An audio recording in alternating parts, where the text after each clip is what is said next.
नमस्कार मित्रांनो, तुमच्यासाठी एक सरप्राईज आहे. बघायचंय? चला तर मग. हे रेस्टॉरंट बाहेरून जितकं सुंदर दिसतंय तितकंच आतूनही सुंदर आहे. आतमध्ये प्रवेश करताच मन अगदी प्रसन्न होऊन जाते, पण खरी प्रसन्नता येथील भिंतीवर लावलेल्या मराठी कविता बघून येते.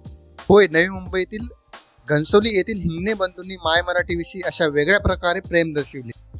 भिंतीवरील गदी माडगुळकर यांची राजहंस कविता बघितली की आपल्या बालपणीची आठवण आल्याशिवाय राहणार नाही.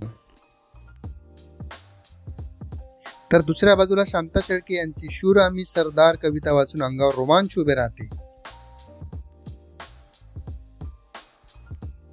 पुढे कवी कुसुमाग्रज यांची कणा कविता लक्ष वेधून घेते. कणा कविता वाचली नसेल असा मराठी माणूस विरळाच. पुढच्या भिंतीवरील वेडात वीर दौडले सात ही कविता आपल्याला इतिहासात घेऊन जाते. हिंगणे बंधूंच्या रेस्टॉरंटमधील कविता बघून मन प्रसन्न तर झालेत, पण जेवणाने आत्मा तृप्त झाला. अतिशय रुचकर आणि चविष्ट जेवण मला तरी खूप दिवसानंतर अनुभवायला मिळाले. असा एक आगळा वेगळा अनुभव घेण्यासाठी तुम्ही या रेस्टॉरंटला भेट देऊ शकता. पत्ता खालील दिलेला आहे.